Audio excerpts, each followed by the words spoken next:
Ya, naik. Naik sayang. Naik, ayo usaha. Tak bantu ini Lela kasih kan. Tak kasih ini panjatan. Ayo naik. Ayo naik usaha. Ayo sayang. Ayo naik. Loh.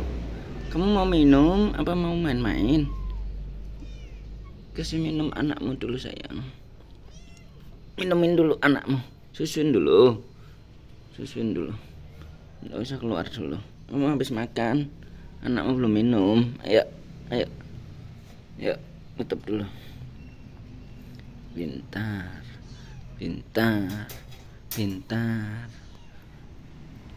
Ayo, minum dulu. Habis itu main. Cepat gede. Nah, pagi teman-teman sekalian. Nih si Serendel bersama 4 ekor anaknya yang pada pagi hari ini sebenarnya tadi itu sudah sarapan. Biasanya di pagi hari itu makan snack sama kepala ayam, kalau enggak ya minum susu gitu. 4 ekor anaknya ini sebenarnya lucu-lucu ya, lucu, imut, kemudian lincah, kemudian setiap kali aktivitas mereka itu ngemesin.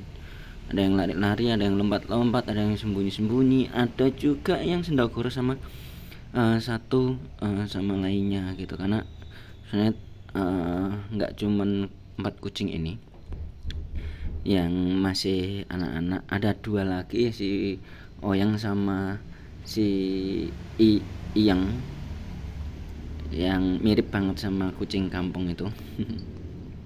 Nah, sebenarnya ada lagi satu namanya si Oli yang kebetulan sudah hampir 1 minggu ini dia itu entah kemana, hilang atau pergi atau kemana, padahal di sini tuh dia nggak pernah kemana-mana.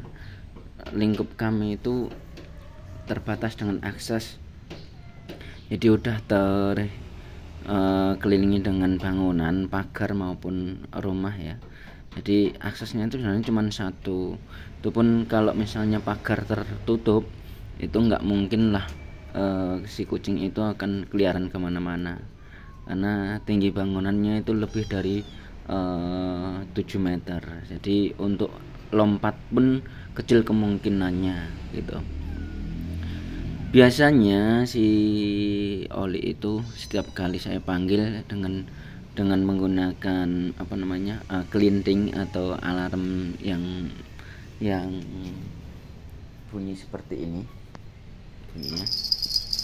Nah, ini dia tuh langsung datang. Memang dari kecil kelinting ini selalu saya gunakan untuk memanggil kucing-kucingku yang masih kecil-kecil gitu, untuk tanda ngasih makan gitu. Dan usaha yang saya lakukan setelah beberapa hari, baik itu mencari di kolong-kolong yang mungkin aksesnya tersembunyi ataupun di ruang-ruang yang mungkin biasanya mereka bermain, tapi seperti nihil ya.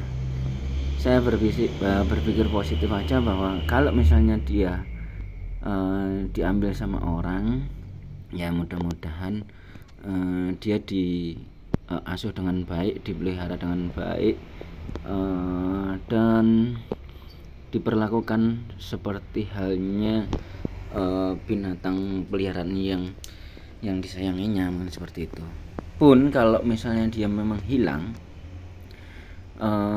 semoga aja deh di luar sana dia selalu mendapatkan rezeki untuk makan, minum, dan selalu mendapatkan perlindungan pada saat cuaca kurang mendukung.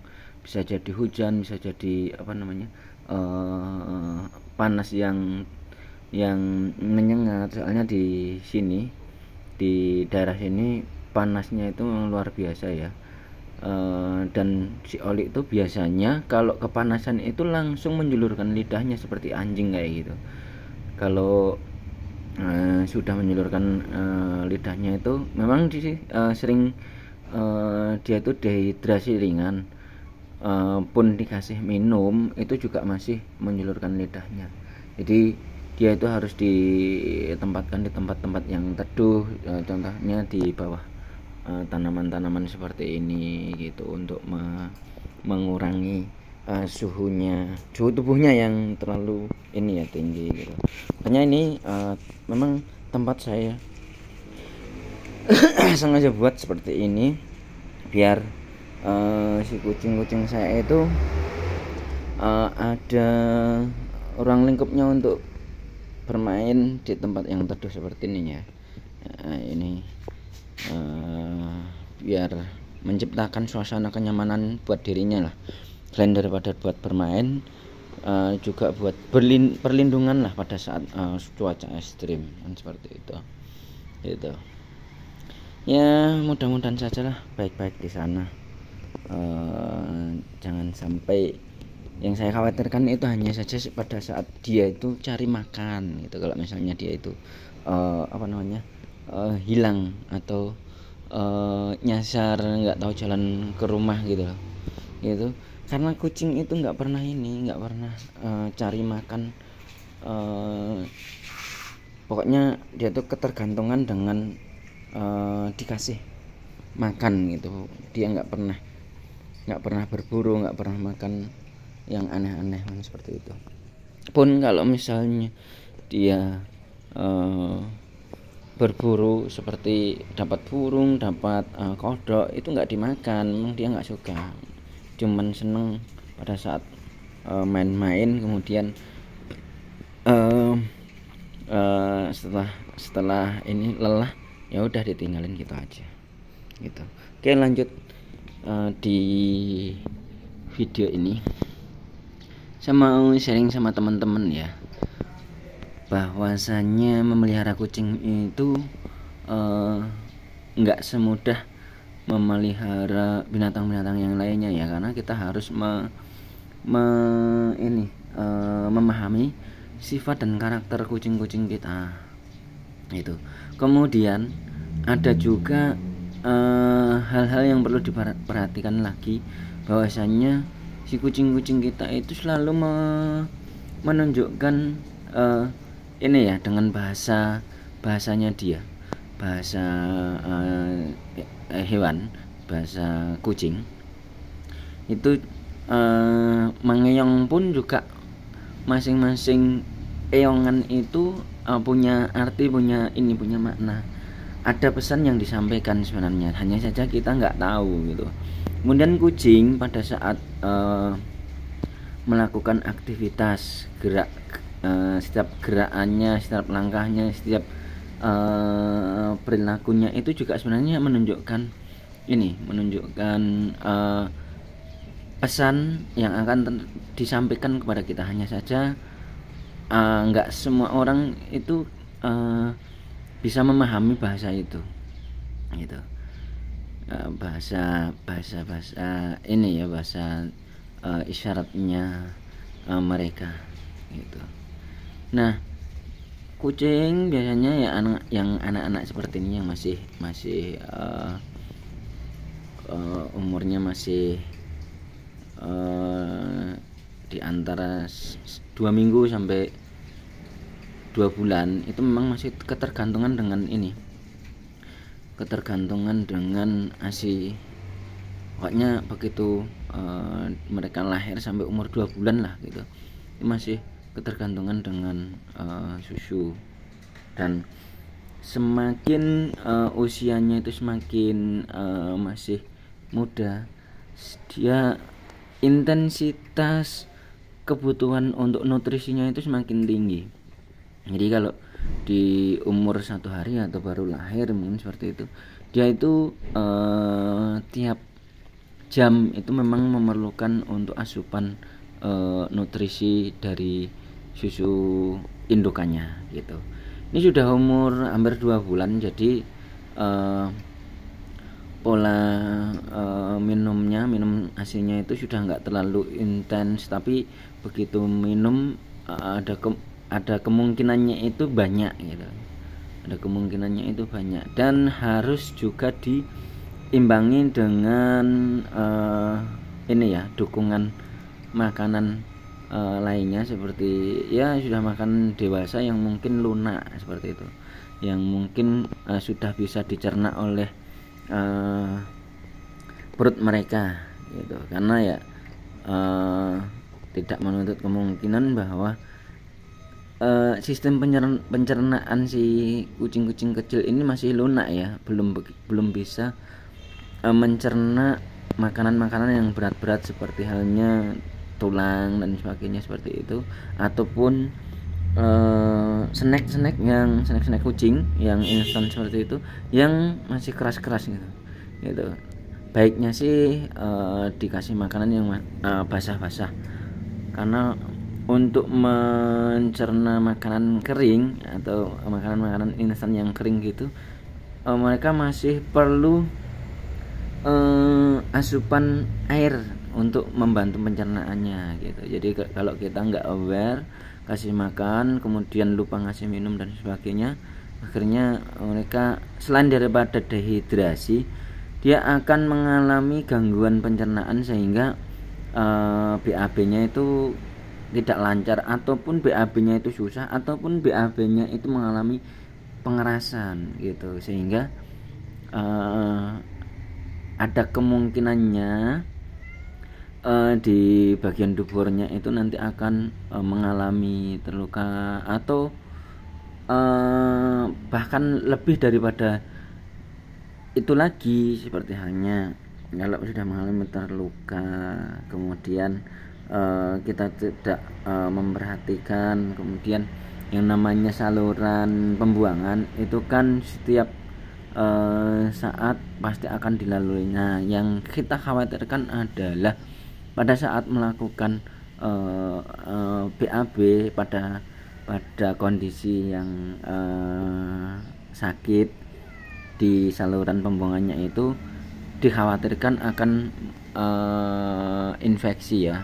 Kalau udah infeksi akan timbul penyakit yang lainnya yang mengakibatkan fatal keselamatan jiwa si kucing-kucing gitu.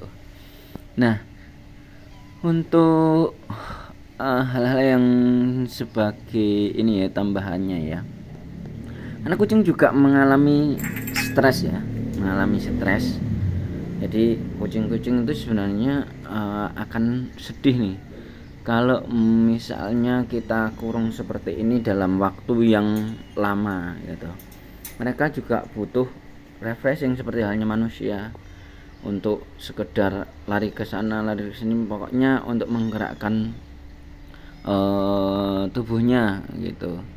Jadi karakternya itu ya sama seperti halnya balita manusia gitu ya, pengen seneng, pengen berguru. Nah seperti ini, berguru dengan saudaranya gitu. Kemudian kalau misalnya kita punya alat bantu mainan yang mungkin berupa bola atau apa, atau bulu-bulu yang mungkin bisa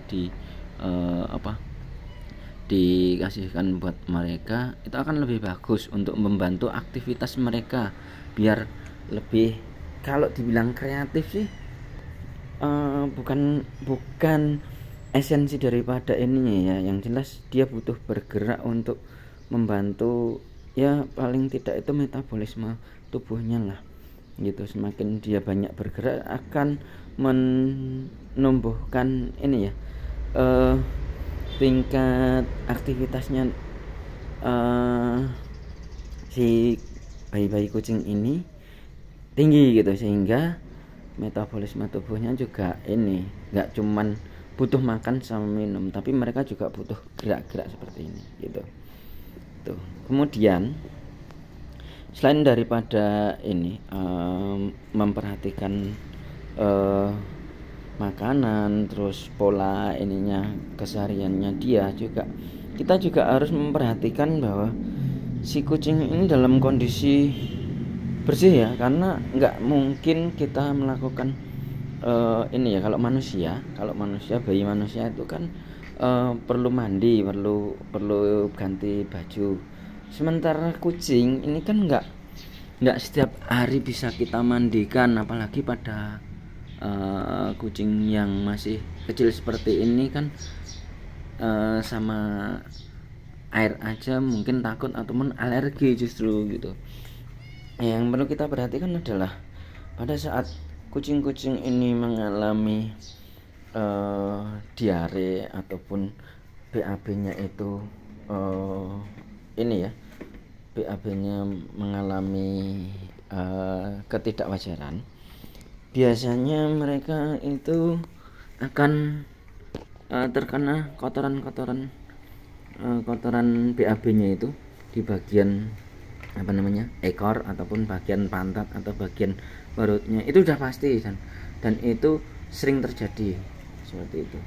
Akan tetapi dengan kita memperhatikan hal yang kecil seperti ini, kemudian kita melakukan proses pembersihan dengan menggunakan tisu ataupun kain lap yang lembut, sehingga akan membantu kebersihan daripada si bayi-bayi kucing gitu. Sehingga saya punya filosofi bahwasannya kebersihan itu kan memang ini ya, sangat diperlukan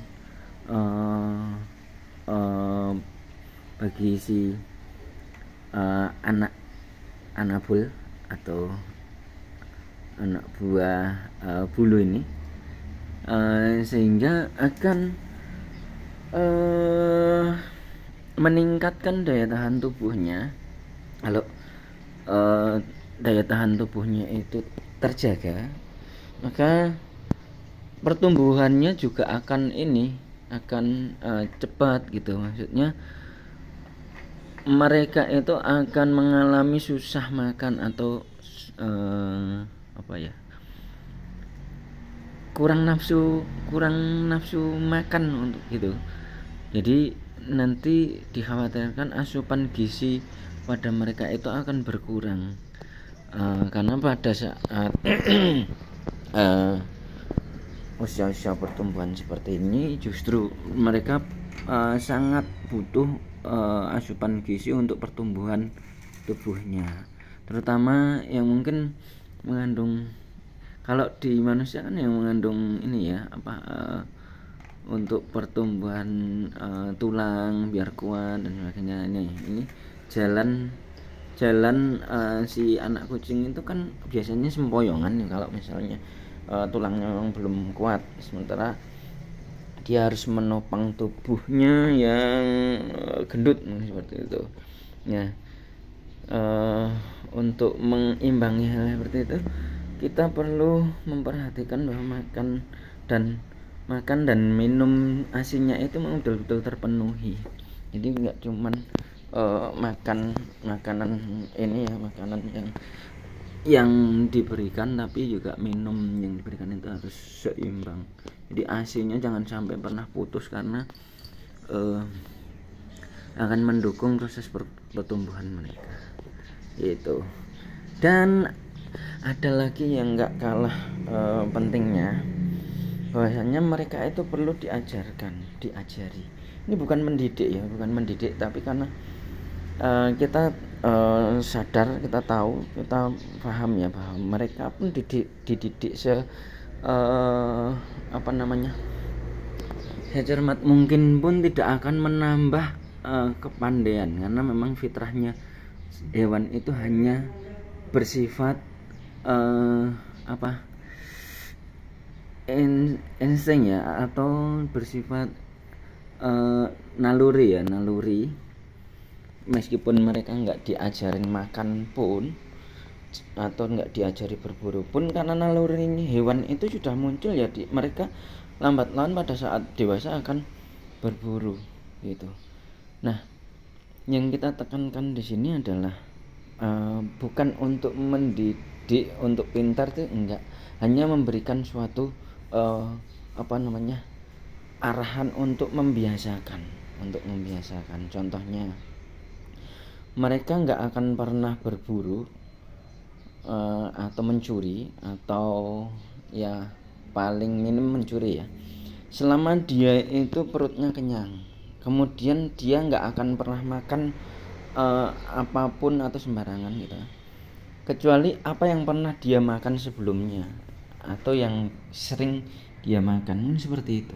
Jadi concern di sini adalah biasakan yang terbaik buat mereka, supaya mereka itu nggak terbiasa dengan yang buruk. Hanya itu aja penekanannya gitu, nggak lain dan nggak lebih. Kalau proses mendidik sih bukan mendidik, karena dididik dengan metode apapun, karena fitrahnya si binatang ini hanya nggak akan pernah pintar gitu, nggak akan pernah pintar. Saya yakin dengan hal ini ya, meskipun anjing pintar pun, anjing pelacak ataupun hewan-hewan lainnya yang dipergunakan untuk ini sirkus ataupun itu, hanya membentuk kebiasaan, bukan mendidik dengan metode-metode yang mungkin bersifat akademik. Itu enggak, karena memang fitrahnya si kucing ini hanya kebiasaan aja. Fitrah hewan itu hanya faktor kebiasaan. Jadi kalau kebiasaannya ini, sebagai contoh kecil, saya nggak akan pernah memanggil mereka itu dengan sebutan push atau menggunakan sebutan yang lain ya. Ketika saya melakukan hal yang nggak pernah ataupun nggak biasa saya lakukan, ketika saya manggil pun mereka nggak akan pernah datang gitu. Saya pernah mencoba dalam hal ini, sewaktu saya ngasih makan kucing dengan sebutan push, tapi saya membawa sebilah kayu dan saya pukul-pukulkan. Mereka nggak akan pernah datang sama sekali gitu, padahal di depannya adalah makanan gitu. Kemudian saya coba untuk memanggil mereka dengan bahasa hus gitu. Nah, di sini ada keterbalikannya, dengan bahasa hus, tapi saya elus mereka, kemudian saya dekatkan dengan makanan, kemudian saya coba tungguin mereka dengan penuh ini ya, kasih sayang. Lambat laun dengan sebutan hus itu malah justru mereka akan datang gitu. Padahal kalau yang sudah kaprah selama ini, kita akan memanggil kucing itu kan dengan sebutan push gitu ya, push. Ternyata itu hanya sebuah kebiasaan yang mungkin sudah kaprah dan ini ya itu. Padahal sebutan push itu belum tentu dan belum pasti bahwa sebutan push itu untuk memanggil si kucing gitu. Hanya yang sudah kaprah dan berjalan selama ini yang dilakukan oleh manusia pada umumnya adalah menggunakan bahasa push itu sendiri itu. Padahal tanpa dengan menggunakan bahasa pushnya atau dengan bahasa husnya yang keterbalikan, malah justru mereka datang itu hanya faktor kebiasaan seperti itu. Nah, dengan demikian bisa digarisbawahi bahwa faktor kebiasaan yang sudah dijalaninya itu adalah bagian dari hal yang mendasar bahwa kedepannya apa yang mereka lakukan itu akan bersifat monoton seperti itu gitu. Kemudian ada hal-hal yang ini lagi yang perlu diperhatikan lagi pada saat kita melakukan ini ya, interaksi dengan teman-teman anabel kita. Ini ada saya kelompokkan seperti ini ya. Ada orang yang memelihara kucing itu hanya sebatas ingin memelihara tapi nggak menyayangi, tapi nggak menjiwai bahwa si kucing ini adalah bagian dari mereka. Itu ada. Jadi cuma dikasih makan kotorannya kotorannya ya ada kalanya dibersihkan, ada kalanya enggak, ada kalanya mereka itu pada saat minta makan dikasih, pada saat enggak minta makan enggak dikasih. Itu orang-orang yang hanya suka memelihara kucing gitu, belum mencintai mereka dan memahami mereka. Nah ini ada lagi nih, mau mengasih makan, mau memahami mereka, kemudian memperhatikan. Dalam proses memperhatikan ini nggak semua orang itu bisa ya memperhatikan dalam hal ini, mengajak interaksi. Jadi mereka itu sebenarnya juga ini ada tingkat kesetresannya gitu, ada tingkat kejenuhannya pada saat mereka sendirian. Jadi mereka perlu diajak untuk interaksi. Sebenarnya bahasa mereka itu hanya bahasa aktivitas, bahasa yang mungkin kita nggak pernah pahami ya, bahasa aktivitas, karena sesungguhnya mereka itu pengen menyampaikan sesuatu hanya saja dengan bahasa mereka itu kita nggak memahami seperti itu. Tuh kemudian kita mengajak bermain ataupun dengan mengelus ataupun dengan cara kita memberikan kedipan mata dan sebagainya, itu adalah bahasa-bahasa kita untuk mencoba berinteraksi dengan mereka seperti itu gitu. Ini juga sangat penting ya, dan perlu diperhatikan buat pecinta-pecinta kucing, pecinta ya binatang lainnya gitu.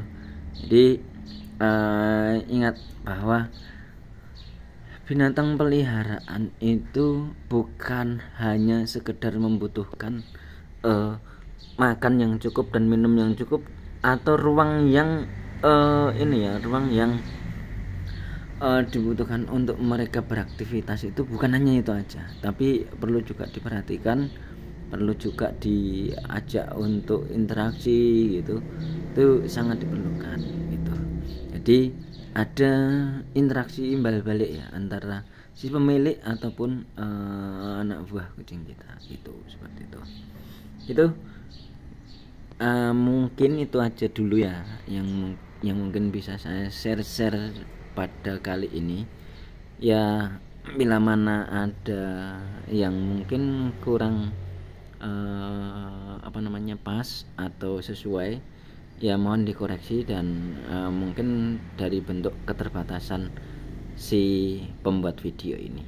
Baik, kurang dan lebihnya terima kasih. Selamat jumpa di lain kesempatan dan video selanjutnya. Saya nggak akan pernah bosan-bosannya untuk sharing-sharing mengenai binatang kesayangan. Saya juga nggak cuman kucing saja sih yang mungkin nanti saya akan share. Ada beberapa hal yang lain yang mungkin bersifat ini ya, sharing and caring seperti itu. Baik, terima kasih.